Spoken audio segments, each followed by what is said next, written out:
अस्सलाम वालेकुम दोस्तों, मैं हूं अहमर भट्ट और ये है आपका फेवरेट डिजिटल प्लेटफॉर्म आप डिजिटल। हर रोज़ की तरह मैं और तारिक मतीन एक दफ़ा फिर आपकी खिदमत में हाजिर हैं कुछ सियासी अपडेट्स लेकर। सियासी अपडेट्स तो हमारी होंगी आज, लेकिन उसमें गालिब जो हमारे पास अपडेट्स हैं कुछ दौरों की अपडेट्स हैं जो कि कुछ हो के नहीं दे रहे और कुछ खत्म हो के नहीं दे रहे और कुछ ख़त्म हो के नहीं दे रहे। बिल्कुल ऐसे ही तारिक, जैसे हमारी फुप्पो कभी सऊदी अरब से आती थी या कभी यूके से आती थी तो हमारी चॉकलेट्स लाती थी और हम उनके आने का सुनते थे, हमें बड़ी खुशी होती थी। और वो वाला कंडेंस्ड मिल्क और रानी के जूस पल्पी वाले।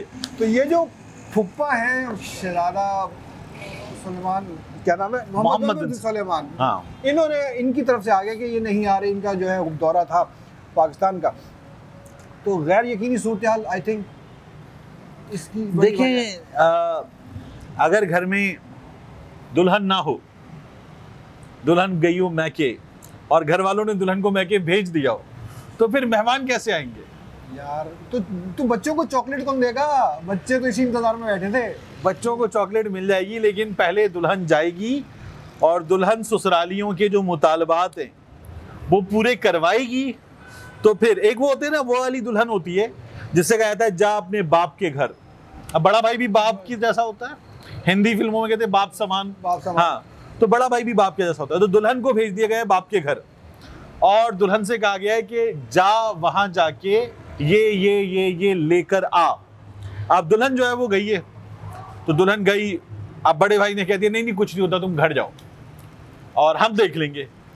अब यहां से फिर कहा गया कि नहीं तुझे कहा है ये लेकर आ। तो दुल्हन ने जो है ना वो बड़े भाई के साथ, अब आमतौर पे अगर दुल्हन मैके जाए तो होता है कि बड़ा भाई काम से आएगा, तो फिर अब वहां पे तो बड़े भाई को काम ही नहीं है, वो काम ही वहीं रहना है। हाँ, तो बड़े भाई ने जो है वो 4 मुलाकातें की और इख्तिदार की दुल्हन से, और उनसे कहा कि बड़े पाइन ये काम है। उन्होंने कहा नहीं ये तो नहीं हो सकता। अब उन्होंने कहा जी ससुराली कह रहे हैं ये करना है, तो उन्होंने कहा ससुराली कह रहे हैं तारीख, हाँ ये करना है। हाँ। तो उन्होंने कहा ये नहीं हो सकता। अब ये जो ससुराली कह रहे हैं, ये जो दुल्हन पे प्रेशर है, ससुराली छोड़ दें, जो दुल्हन पे प्रेशर है वो बाकिर सज्जाद साहब की स्टोरी है डॉन में। उन्होंने तो बहुत संजीदगी से लिखी, हम तो इसको दुल्हन से जोड़ रहे थे। उन्होंने संजीदगी से लिखते हुए क्या लिखा है कि हुकूमत पे एक प्रेशर है।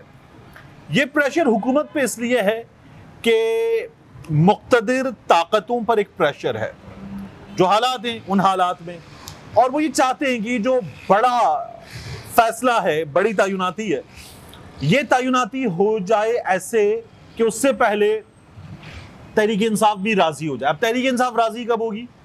जब इलेक्शन की डेट आएगी। अब वो इलेक्शन की डेट तो ये ना कि 24 अप्रैल, नहीं ऐसा तो नहीं होने जा रहा। तो वो ये कह रहे हैं कि चलो अप्रैल में इलेक्शन पे बात कर लो, ऐसा कर लो, बातचीत का आगाज तो कर दो, बिठाओ तो सही, तो ये लेकर आना है। अब वहां पे बर्थडे पाइन कह रहे हैं कि नहीं ये नहीं हो सकता। अब फंसे हुए हैं, और देखिए हुआ क्या है, शहबाज शरीफ साहब गए, 4 मुलाकातें की 3 दिन में, बिल्कुल, और उन 4 मुलाकातों के बाद नवाज शरीफ साहब को शहबाज शरीफ ने वाकई, अल्ताफ भाई की बात नहीं, लेकिन उन्होंने वाकईतन की, एक पप्पी इधर एक पप्पी इधर, फिर नवाज शरीफ साहब ने राइट लेफ्ट, हाँ एक पप्पी इधर राइट हैंड पे, राइट गाल पे पप्पियां गिन रहे हैं, एक पप्पी की, हाँ, और बड़ा बाकायदा कान रखते कुछ कहा भी और पप्पी भी की। उसके बाद वो निकल गए। जो लंदन में रिपोर्टर हैं ट्रे वाले, उन लोगों ने कहा जज्बाती मनाजिर, मियाँ साहब ने अपने बेटों को प्यार सिखाया है और देखिए कैसे मिल रहे हैं, और नून शीन अलग होने वाली बातें एक तरफ। तो मियाँ साहब रुखसत हो गए, छोटे मियाँ साहब, वैसे रुखसत तो हाँ, निकल पड़े मैके से। वो मैके से निकले एयरपोर्ट के लिए, फिर वापस आ गए और नहीं वो नहीं मान रही, वो कह रहे जाओ लेके आओ। अब इत्तलात ये हैं कि यहाँ हुकूमत के इत्तेहादियों को कहीं से कहा गया है, कहीं से कहा गया है कि इनको बताएं कि इनको क्या करना है। तो उन्होंने फिर बताया कि क्या करना है, तो उन्होंने जाके कहा वडे पाइन, तो उन्होंने कहा नहीं। अब वो वडे पाइन के पास फिर रहेंगे मंडे तक, पीर तक मजीद। हाँ, यानी ये मिस्र गए और दुल्हन जो है ना वो शॉपिंग पे गई। दुल्हन शॉपिंग पे गई, घर वापस आ रही थी, तो दुल्हन को मैके बुला लिया गया, या मैके भेज दिया गया। अब दुल्हन मैके गई, मैके में जाके दुल्हन ने वडे पाइन से बड़ी मुलाकातें की।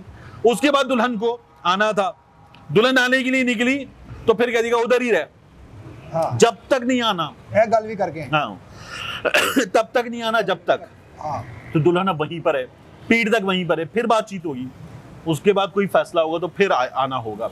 अब ये फंसे हुए हैं मामलात अच्छे खासे फंसे हुए हैं। ये जो मुक़्तदिर ताकतें हैं वो चाहती हैं कि सब राजी हों, हंसी खुशी रहें, सब हंसी खुशी सहने लगे हाँ। लेकिन मियाँ साहब जो हैं अब तक उन्होंने, मतलब मेरा नहीं ख्याल कि उन्होंने किसी भी बात पे राजी हुए हैं, या अगर राजी भी हुए हैं तो उन बातों पर राजी नहीं हुए जो वो बोले। मियाँ साहब क्या चाह रहे हैं, माशाल्लाह लग जाए, क्या हो जाए, मतलब ये तो फवाद चौधरी साहब ने भी कहा कि मियाँ साहब चाहते हैं मार्शल लॉ लग जाए, यानी मियाँ साहब इलेक्शन नहीं चाहते, क्योंकि इलेक्शन में पड़ेगा फेंटा, जो अभी पड़ा 17 जुलाई को भी पड़ा, उसके बाद कुरम में भी पड़ा, कराची में महमूद मौलवी की भी सीट पे पड़ा, फिर उसके बाद ये जो बाकी इलेक्शन थे जहाँ इमरान खान साहब जीते यहाँ पर भी पड़ा, तो फेंटा पड़ेगा। अब जब फेंटा पड़ेगा तो क्या करें, तो मियाँ साहब जो हैं वो इलेक्शन नहीं चाहते। सर जी हसन निसार साहब के अल्फाज में अगर कोई बेनोवलेंट किस्म का डिक्टेटर आ गया, माशाल्लाह लग गया, तो फेंटा छोड़ें, फिर तो मियाँ साहब को डंडा भी पड़ सकता है, और मतलब हाँ। डंडा भी पड़ सकता है, तो उनका क्या फ़ायदा। माशाल्लाह में चले वो तो एक इलेक्शन वाला फ़ायदा हो गया हाँ। लेकिन माशाल्लाह कभी भी मियाँ बरादरान के लिए साजगार नहीं रहा। देखिए, तमाम दवाएं बच्चों की पहुंच से दूर रखें और तमाम बड़े डंडे की पहुंच से दूर रखें। मियाँ साहब को शायद किसी ने समझा दिया था, तो मियाँ साहब खुद बड़े हैं तो वो डंडे की पहुंच से दूर जा चुके हैं। अच्छा, हाँ, वो इंग्लैंड बैठे हुए हैं, अब मार लो डंडा, तो मियाँ साहब है ही नहीं डंडे की पहुंच में। ठीक है, अब डंडा जो है वो मियाँ साहब को वर्चुअली मारा जा सकता है, इलेक्शन हो जाए, कुछ हो जाए और मियाँ साहब को वर्चुअली डंडा पड़ जाए, या यहाँ पे दुल्हन को हो जाए कुछ, तो अब दुल्हन को तो वो होता ना, देखें वो खत्म कर देंगे वरना सब कुछ, ये वाली चीज हो। अब ये वाली चीज होगी तो दुल्हन परेशानी में तो है। तो जो दुल्हन के यहाँ पर वो होती ना, एक जब दुल्हन आती है तो उसके साथ एक आ जाती है खाला वाला, हाँ, वो नाश्ता कराने, वो खाला कई बार टिक भी जाती है। अब वो खाला वगैरह जो इत्तेहादी टाइप के, उन्होंने बताया है कि ये कह रहे हैं ये करके आना वरना मत आना, अब वो परेशान है दुल्हन जो है। तो अच्छा, एक और भी बात है, किसी मैंने देखा था वो ट्वीट किसी साहब का था, वो कोई वकील साहब थे। अच्छा, उसे पहली दुल्हन है जिसकी पूछे हैं। बड़ी बेमदद दुल्हन है यार, मतलब नहीं, इतनी देर कोई घर से बाहर रहे दुल्हन तो उससे निकल जाती है। मुझे खैर मतलब यार इतना घटिया मजाक नहीं करना चाहिए यार, आपको दुल्हनें बुरा मान जाएंगी। नहीं, अगर इनको दुल्हन बनाए बगैर मूंछों की भी तब भी बुरा मान जाए। हाँ, ये भी है। अच्छा, एक वकील साहब का मैंने देखा, ट्वीट देखा, वो कह रहे थे कि जो भी हालिया फैसला आया है डेली मेल केस में, हाँ। फैसला नहीं आया, सॉरी, जुर्माना हुआ है अदालत की तरफ से इनको, मेरे ख्याल में कॉस्ट उनको कहने को दिया गया। तो एक वजह शायद ये भी हो सकती है वहाँ पर यह है कि जब तक आप कुछ कॉस्ट या उसको कुछ पैसे नहीं, आपको वो रिलीज़ नहीं करते कि आपको जाने का परवान दे रहे हो, भाई कहाँ जा रहे हो, लेके तो जाओ। नहीं, उसके लिए तो उन्होंने निक्की को रखा हुआ है, अली इमरान वहीं पर है। अच्छा, तो वो तो हो जाएगा, अदा हो जाएगा। और केस उन्होंने यहीं से करवाया था, वकील भी इनके, तो उनके वकीलों से कहेगी अदालत भरवा के दो, तो वो हो जाएगा, वो इशू नहीं है, इतने ज़्यादा पैसे नहीं, वो इशू नहीं है। तो अब 1.5 करोड़ क्या होता है, 1.5 करोड़ उनके लिए तो कुछ भी नहीं है ना। 1.5 करोड़ की तो चीज़ खा लेते बच्चे। हमारे बच्चे होते ना 50 रुपए की चीज़ खा लेते, 20 रुपए की चीज़ खा लेते, इनके बच्चे 1.5 करोड़ की चीज़ खा लेते। नहीं, मोहम्मद बिन सलमान जब तक चॉकलेट नहीं लाएंगे ना हमारे पप्पा, तब तक ये अच्छा, मोहम्मद बिन सलमान का मामला ये है कि जो प्रो पीटीआई दोस्त हैं वो ये कह रहे हैं कोई आ ही नहीं रहा था, झूठ बोल रहे हैं लोग, आना ही नहीं था उसे। दफ्तर खारिजा ने कह दिया है कि वो आ रहा था, नहीं आ रहा। और ये जो गैर यकीनी सियासी सूरत हाल है, इस गैर यकीनी सियासी सूरत हाल में नहीं आ रहा। तो पीटीआई वाले कह रहे हैं जो ये झूठ बोल रहे हैं, लेकिन दफ्तर खारिजा ये कह चुका है कि आना था, अब नहीं आ रहा। तो ये हालात बेहतर होंगे तो कुछ होगा ना, हालात, घर ठीक होगा, दुल्हन सेटल होगी, फिर होगा कुछ। तुम्हारे घर में फसाद पड़ा है, मैं क्या करूंगी, आओगे वहाँ पर, वरना तुम लोग कहोगे मैंने उल्लू का पर रख दिया यहाँ पर, पता नहीं जादू टोना करा दिया। लेकिन खैर वो तो जादू टोना कल हम बात कर चुके हैं उसमें, जादू टोने। खैर भारत, अच्छा एक लास्ट मुद्दा था हमारा, अच्छा शरीफ शहीद का बिलाखिर पोस्टमार्टम रिपोर्ट उनकी वालदा को लवाहिकीन के हवाले कर दी गई है और मिल गई है उसकी। उसमें भी पाकिस्तानी रिपोर्ट है और उसमें बिलाखिर इस चीज़ की कंफर्म हो गया कि उनके जिस्म पे तशद्दुद के निशानात हैं।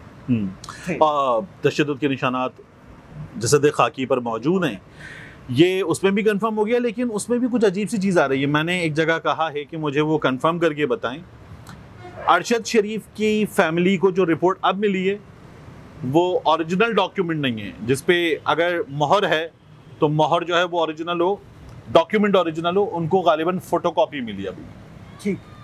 तो ये इत्तला है जिसको मैंने एक सोर्स से उनसे कहा है फैमिली के कि मुझे कंफर्म करके बताएं कि उनको डॉक्यूमेंट ओरिजिनल मिला है या उनको फोटोकॉपी मिली है, ये कंफर्म करके ठीक है। और अगर ये आज डायरेक्टर एफआईए ने भी वो तो कह रहे हैं हमें वहाँ जो शूटर्स थे उनमें तमाम तक एक्सेस नहीं दिया गया। तमाम तक नहीं कह रहे, जो एक बंदा जिसने क्लेम किया था जी गाड़ी से भी फायरिंग हुई, जिसके नतीजे में एक हमारे अफसर का हाथ जख्मी हुआ जो इन शूटर्स में शामिल था, उस तक एक्सेस नहीं देगी। और उसका बयान जाहिर बात है ऐसे हालात में उसका बयान बहुत ही अहम होता है। तो ये ताने वाने बड़े आलमी उसमें जा रहे हैं, क्योंकि और ये कोई छोटा बंदा तो गेम करा नहीं सकता मेरा ख्याल है ऐसे। लेकिन हमारी यही दुआ है कि यार अब अगर कोई सिलसिला चल निकला है इतने मीडिया के प्रेशर के बाद, तो इसमें पूरा नहीं तो थोड़ा बहुत इंसाफ मेरे ख्याल में मिली है। चीफ जस्टिस साहब ने मुशावरत शुरू कर दी है दोनों मामलात पर। जुडिशियल कमीशन बनाने के लिए इमरान खान साहब पर हमला, अरशद शरीफ मर्डर केस, दोनों में जुडिशियल कमीशन बनाने के लिए चीफ जस्टिस साहब ने मुशावरत शुरू कर दी है।